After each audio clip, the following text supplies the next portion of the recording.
Le DAF Fresh Morning, c'est 104.5 tonnes de bonne humeur. Tous les matins, le DAF Fresh Morning. Sur les 104.5 Urban FM, la station est bonne avec Mosler. Bonjour Mosler. Bonjour Dafresh, rebonjour tout le monde, bonjour René Ruth. Comment tu vas ce matin? Fallon. Je vais très bien. Ok, d'accord. Tu as une nouvelle mode là. Comment ça? Une mode de polo ample. Oui, Ça dénote d'un changement de... Oui, c'est une façon pour moi aussi d'essayer de me conformer à l'environnement qui De te rebeller? Qui n'est pas... Bon, pas une rébellion en tant que telle, mais essayer d'exprimer une autre façon de voir les choses. Bon. D'accord, ok. Des démissions en cascade du côté des partis politiques. On a la démission de Sibadjo et puis on a... C'est une démission en cascade. Il y a aussi l'autre qui a été nommé vice-président, vice-premier ministre, là. Il a démissionné, non? Il y a lui il y a longtemps. Non, Barreau. Barreau Chambry, il y a longtemps qu'il a démissionné du PDG. Non, pas du PDG, Non, de son parti. C'est le RPM, non? Il a démissionné de son parti, non, pour se mettre à la disposition du... Ou bien il a juste fait... Non, c'est pas une démission, c'est juste une façon pour lui de se mettre à la marge un petit moment parce qu'il occupe quand même un poste de responsabilité. Il est président de parti politique et aujourd'hui il se retrouve à la primature, à la vice-primature. Cela implique qu'il soit normalement engagé dans le processus de transition qui requiert de sa part une certaine implication, une certaine, on va dire, un certain engagement. Et dès cet instant, il ne devrait pas ou il ne faudrait pas qu'il s'accommode des questions inhérentes au fonctionnement de son parti, notamment en rapport avec l'animation politique en son sein. Et c'est ce qui a été fait depuis pratiquement, on va dire, 5 mois par un certain nombre de responsables politiques qui ont eu à bénéficier des nominations de la part du CTRI à des postes majeurs, dans des postes politiques majeurs. Notamment, on peut prendre le cas de la présidente du Sénat. Qui a été la première personnalité à faire cet exercice, de pouvoir passer la main en instaurant une présidence intérimée au sein de sa formation, l'Union nationale. Je parle évidemment de Madame Paulette Missambo. Vous avez par exemple M. Ndongoubian François, qui est également président de Réagir, à passer la main. Aujourd'hui, si Barreau Jambriel le fait, ce n'est que de bonnes causes. Maintenant, après, il faut savoir que c'est beaucoup plus dans l'optique de se mettre réellement ou exclusivement dans la tâche qui leur est confiée, parce que Barreau Chambry a quand même un grand ministère. Au-delà de la casquette de vice-premier ministre, il est ministre de la planification. Et la planification, ça englobe toutes les politiques prospectives qui peuvent être mises en place pour permettre à ce que nous allions vers on va dire, que nous pensions le développement sur des périodes allant de 10, 15, 20 ans. Donc, il est là pour assurer la programmation du développement du Gabon. En un mot, pour essayer de résumer ça à quoi il doit s'atteler. Et dès cet instant, c'est un exercice qui demande qu'on s'implique pleinement, qu'on soit totalement engagé. Et d'ailleurs, il vous souviendra que Jean-Gaspard Ntoumaï, lorsqu'il a été nommé, je crois, à la direction de la dette, a décidé de se mettre à la marge de ses activités, du moins de ses fonctions au sein de son parti qui est l'Union nationale. Je crois qu'il était vice-président, ou il est vice-président de l'Union nationale, simplement aussi dans l'optique de pouvoir réellement prendre on va dire le pool de ce qu'il attend comme travail, et cela vous évite de vous disperser. Le matin, vous êtes au travail pour les questions en rapport avec le travail demandé par le CTRI, et le soir, vous êtes là à vous occuper de tel nous a dit ceci sur les réseaux sociaux. J'ai envie de résumer la vie politique en un mot. Donc, dès cet instant, il est important aujourd'hui que nous soyons de plus en plus vers cette direction, où lorsque vous avez bénéficié d'une promotion qui va dans le sens de pouvoir vous élever à un certain rang au niveau de l'État, si vous avez des responsabilités politiques, vous devez être capable de passer le relais à d'autres personnes le temps que vous êtes en fonction, pour éviter qu'il y ait des amalgames ou des difficultés d'interprétation, et que finalement on ne sache plus exactement si vous êtes activiste, par exemple pour le cas de ceux qui l'étaient, activiste, ou si vous êtes acteur politique, ou vous êtes pleinement engagé dans le processus de vous construire une carrure d'homme d'État. parce que vice-premier ministre, ce n'est pas une petite nomination. Ça sous-entend que vous êtes, je crois, si je ne me trompe pas, la quatrième, puisqu'on a un vice-président, la quatrième personnalité en termes de rang ou de responsabilité au sein de l'exécutif. Donc, dès cet instant, vous avez un poids majeur. Et ce poids majeur ne doit pas souffrir des petits aléas de la vie politique nationale ou de la vie politique au sein de votre parti, pour simplement que vous soyez au-dessus de la mêlée en ce qui concerne cette situation. Voilà pourquoi il a placé M. Jean-Robert. Effectivement. Et au PDG, c'est la même chose? Le PDG, par contre, a une situation particulière. D'accord. La situation particulière du PDG, c'est qu'à la suite du coup d'État, on a déposé Ali Bongo, qui était le distingué camarade président de cette formation, dont d'ailleurs aujourd'hui c'est l'anniversaire. Et vous aviez également, entre autres, le secrétaire général en fonction, qui a également été mis aux arrêts, puis placé en résidence surveillée. Or, le parti, c'est une organisation, c'est une association et qui a besoin de continuer à exister dans la mesure où le PDG n'a pas été interdit d'activité politique ou n'a pas été, comme on dit, mis au banc de la République ou du fond de l'animation politique nationale. Il fallait qu'on trouve un moyen de continuer à animer l'activité politique au sein de cette formation. C'est la raison pour laquelle le premier vice-président du parti, le secrétaire général adjoint 1 du parti, je rectifie, qui est M. Luku Yubi, est devenu secrétaire général par intérim. Donc, il assure l'intérim parce que simplement le président du parti et le secrétaire général sont, on va dire, dans des situations qui ne leur permettent pas de s'engager en public. Donc, dès cet instant, il est évident que pour cette formation, la situation est particulière. C'est les faits qui ont imposé l'intérim au sein de cette formation, ce qui n'est pas le cas pour l'Union nationale ou pour le RPM ou encore pour réagir. D'accord, donc il a démissionné comment? Celui qui a démissionné, c'est Mathias Otunga Osibajo. Oui. Il a démissionné du Parti démocratique gabonais. Il a motivé sa démission? Oui, il dit qu'il n'avait plus sa place au sein du Parti démocratique gabonais. Bon, après, on peut lire qu'il s'agit quand même de quelqu'un qui a été suffisamment engagé au sein de cette formation, près de 30 ans d'engagement, sinon un peu plus de 30 ans d'engagement, ce qui sous-entend qu'il a quand même connu des hauts et des bas, des murs, des vertes et des pas mûres. Voilà, merci. Et à ce moment-là, je voyais où tu aujourd'hui, il se retrouve dans une situation où certainement, le contexte qui est celui que nous venons de présenter en rapport avec l'intérim au sein du Parti démocratique gabonais n'arrive pas à convaincre un certain nombre de ces hauts cadres de pouvoir être en mesure, par exemple, de se muer. Parce qu'il vous souviendra qu'au mois de novembre, si je ne me trompe pas, il y a eu une intense activité en interne au sein du PDG où il y avait l'idée qui circulait qu'il fallait aller vers la préparation d'un congrès extraordinaire qui déterminerait les conditions qui pourraient favoriser la mise en place d'un bureau pouvant satisfaire les attentes des militants aujourd'hui. Ensuite, il y a que, quand on regarde l'intérim, beaucoup ne sont pas nécessairement en accord avec la manière de fonctionner de Luku Yubi.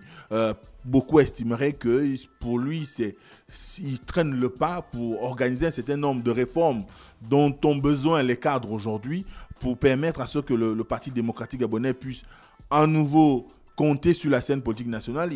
Et si vous avez encore bonne mémoire, durant la même période que j'ai précitée, notamment au mois de novembre, les cadres avaient également exprimé le souhait de voir leur parti connaître, on va dire, une régénérescence, donc c'est-à-dire une transformation. Et cette transformation allait dans le sens de pouvoir créer un environnement qui soit là, non pas pour dénier le passé qui a été le leur, mais pouvoir leur donner une capacité de relance en termes de retour sur la scène politique et qui pourrait être un synonyme de renouveau. Et ce renouveau passait par le changement d'appellation ou encore la réorganisation interne des structures du parti pour permettre à ce qu'il y ait une certaine, on va dire, un certain alignement entre le désir de restauration des institutions qui est aujourd'hui ancré au sein de la société gabonaise et le besoin d'assumer non seulement le passif du PDG, mais également continuer à exister en tant que leader ou acteur majeur de la vie politique nationale. Donc, c'est tout ce qui fait qu'aujourd'hui, quand on regarde des sorties qu'il y a eu entre-temps, il y a eu une récrimination qui est faite, c'est qu'il y a une mauvaise gestion, il y a eu durant des années de la maltraitance à l'endroit des militants, un leadership hasardeux, et que finalement, à un moment donné, certains se retrouvent presque essoufflés et ne parviennent plus à convaincre la hiérarchie de leur bonne foi de travailler efficacement pour le rayonnement du parti. Donc Mathias Osibadjo, pour lui, c'est vraiment une situation qui fait que quand on regarde au plus près, le PDG qui a besoin de se relancer peine à le faire simplement parce qu'il y a un problème de management. Il y a un problème d'écoute. On n'écoute pas assez. On ne fait pas cas de ce que suggèrent les autres membres du parti et que finalement chacun pourrait se retrouver à partir parce qu'on ne trouve plus son compte. Mais aussi parce que quand on regarde un tout petit peu la configuration politique aujourd'hui, les populations ont du mal à digérer la cinquantaine d'années de pouvoir du PDG. Et je crois que c'est aussi là quelque chose qui motive un peu plus les uns et les autres à partir. Parce que beaucoup voudraient se donner aussi une virginité. Parce qu'il faut savoir qu'on soit dans l'opposition ancienne, puisque actuellement il n'y a pas de parti politique, il n'y a pas d'opposition ou de majorité, et que les partis politiques tels qu'on les connaît aujourd'hui, en grande majorité, ont été fondés par les anciens du PDG. Et il y a eu une idée qui circulait déjà avant même, peut-être un mois avant même qu'Osibadjo ne fasse sa sortie, c'était qu'il avait l'ambition de créer sa formation politique en vue de la préparation du dialogue. Parce qu'il faut savoir que ce qui se passe actuellement, tout ce qu'on aura, qu'on observe comme soubresaut ou attitude ou engagement des acteurs politiques ne compte que parce qu'il y a le dialogue qui arrive. Chacun voudrait peser de son poids, chacun voudrait exister pour qu'au moment du dialogue, il soit appelé à participer. Parce que jusque-là, on ne connaît pas encore le profil des appelants ou de ceux qui seront en mesure d'aller participer au dialogue, mais tout le monde aimerait y aller, qu'on soit acteur mineur ou majeur, qu'on soit de la société civile ou d'un parti politique, qu'on soit un Gabonais lambda, chacun a les yeux rivés sur le mois d'avril parce que c'est un mois déterminant qui va marquer quand même l'histoire politique de notre pays parce qu'il s'agira de déterminer ou de trouver des contours qui permettraient de construire un nouveau paradigme national qui permettrait à ce qu'on arrive à la construction d'une nouvelle nation. Et c'est ce qui fait qu'aujourd'hui, vous avez des milliers d'acteurs politiques gabonais qui sont engagés vers la voie soit de la désolidarisation de leur ancienne formation politique ou dans la voie de la redynamisation pour pouvoir être des acteurs qui comptent au moment où il y aura la convocation pour le dialogue politique. L'âge de la retraite va être repoussé à 62 ans. Oui, le gouvernement, lors de son dernier conseil des ministres, a décidé a fait un projet de loi qui reste à être examiné par le Parlement.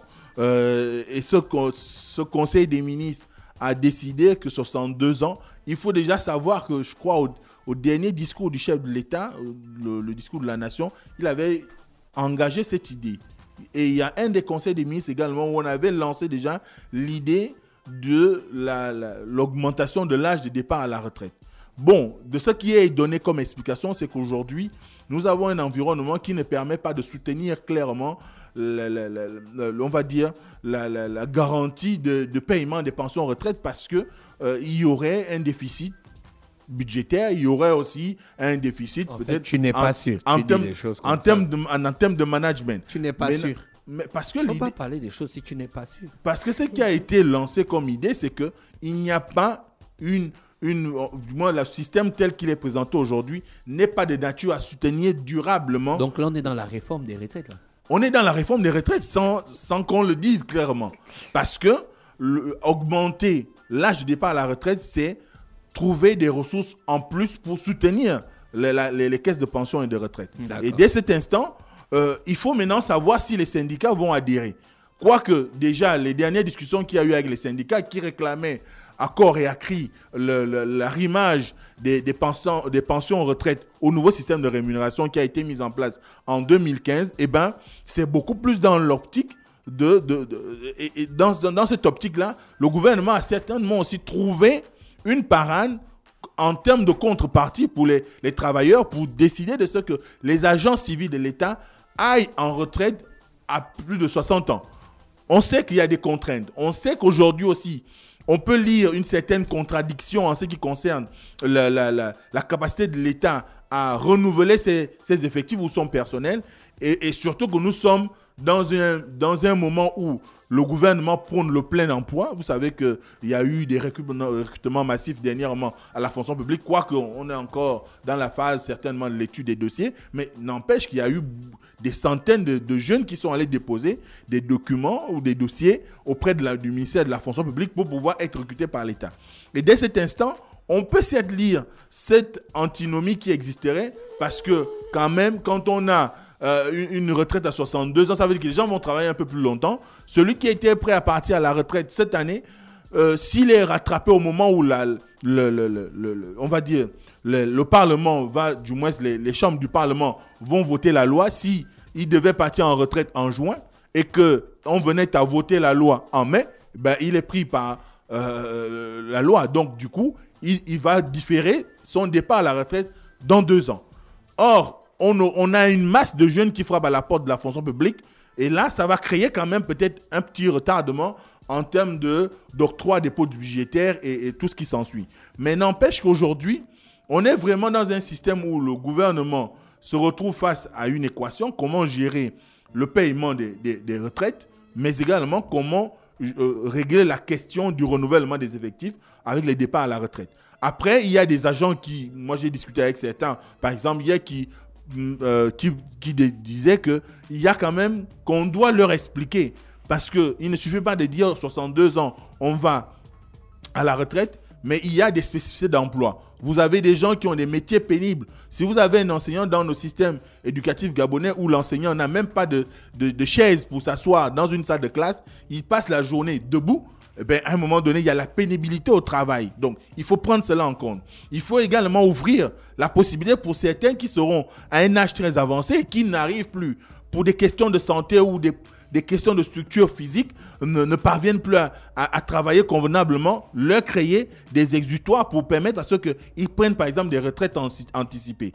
Et c'est toute la réflexion, aujourd'hui, je crois, qui doit être celle du gouvernement pour aller vers les travailleurs et du moins les employés de l'État et leur faire savoir ce qu'il en est exactement pour que chacun comprenne le bien fondé de cette décision qui a été prise. Mais si on reste dans les traits généraux comme on a l'habitude de le faire, eh bien, ce qui va arriver, c'est qu'on peut essuyer une grève d'ici là parce que, comme je l'ai dit, il y a un certain nombre d'agents publics qui font des métiers difficiles, du moins qui sont dans des secteurs qui demandent en termes d'engagement, aussi bien sur le plan psychologique que sur le plan physique. Et dès cet instant, s'ils ne trouvent pas satisfaction, eh bien, on peut arriver à des situations de blocage dû aux incompréhensions. Merci, Mosley, avec nous ce matin sur les 104.5 Urban FM, la station urbaine dans Luda Fresh Morning. René Ruth, le programme du week-end. Aujourd'hui, à l'émission Urban Free de 16h à 18h, on aura le tirage de sort pour permettre à un auditeur ou une auditrice de gagner les 50 000. Et comme vous le savez, le samedi 10 février, il y aura le match pour la 3e place de la CAN et le dimanche 11 février, la finale. Vous pouvez suivre les matchs du côté de l'Afroland by Luxor qui est situé à l'intérieur de l'hôtel Hibiscus au quartier Louis, derrière la Gaboterie. Le gagnant de la semaine dernière, il a pris son argent. Oui, il a récupéré son argent, c'est Judas. Il a récupéré les 50 000. Donc aujourd'hui, on aura un gagnant. On aura un ou une gagnante. D'accord. Merci à tous les auditeurs qui sont avec nous ce matin sur les 104.5 Urban FM, la station urbaine. On se retrouve lundi à 7h pour faire le plein d'énergie, le plein de musique et le plein de bonne humeur. Voici l'horoscope des auditeurs. Chers auditeurs, le DAF Fresh Morning, c'est 104.5 tonnes de bonne humeur. Tous les matins.